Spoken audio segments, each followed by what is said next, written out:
Për 3 persona në funksione përgjegjëse në ndërmarrjen publike komunale, të dyshuar për ndoqjen e ujit në sistemin e ujësjesit të Gostivarit, do të kërkohet paraburgim, ndërsa hetimi i mund zgjerohet në varësi të provave të reja.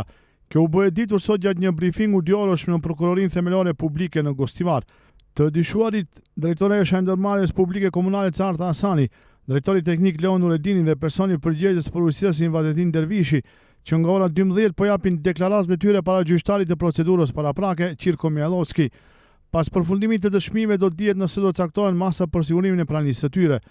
Prokurori kompetent Hasbi Hyseni tha se në gjykatën kompetente në Gostivar ka dorëzuar propozim për caktimin e masës së paraburgimit, duke marrë parasysh peshën e veprës për të cilën dyshohen të 3 personat.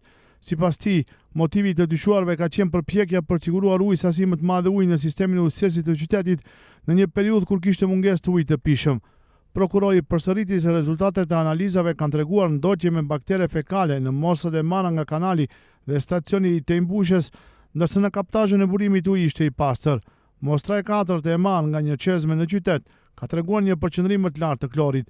Prokuroria ka mbledhur provat e nevojshme në vendin ku ishin vendosur pompa gjyqëse, si dhe dokumentacionin nga zyrat e të dyshuarve.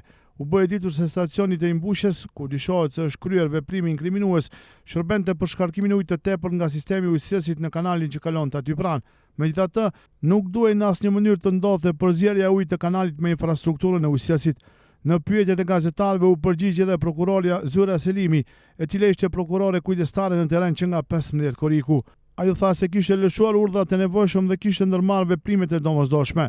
Selimi konfirmoi se kallëzimi për dyshimin kishte ardhur nga policia e Gostivarit pas një denoncimi anonim. Sipas saj, në vendin ku ndodhej dhoma e Tejmbushës kishte 3 pompa gjyqëse, të cilat nga kanali i afërt pomponin ujë në sistemin e ujësjesit, ndërsa njëra prej tyre nuk ishte e kyçur. Ende mbetet e paqartë edhe mënyra se si ishte siguruar energjia elektrike në atë lokacion, ku dyshohet se kishte një lidhje ilegale. Prokuroria Selimi nuk do të udhëheqë më tej rastin. Siç tha shefja e prokurorisë së Gostivarit Elizabeta Josifovska, për këtë lloj veprash penale kërkohen së paku 3 vjet përvojë pune, ndërsa hetimin do ta udhëheqë prokurori Hasbi Hyseni. Hyseni ishte i prerë në përgjigjet e tij për përgjegjësinë eventuale të drejtuesve të spitalit të Gostivarit dhe qendrës për shëndet publik. Ai tha se do të kërkohen prova dhe lidhje të mundshme me ngjarjen dhe nëse konstatohen dyshime, hetimi do zgjerohet edhe ndaj tyre. Prokurori publik i shtetit Nenad Savevski i përgëzoi kolegët dhe tha se detyrimet lidhur me ngjarje penale janë kryer në nivel të duhur.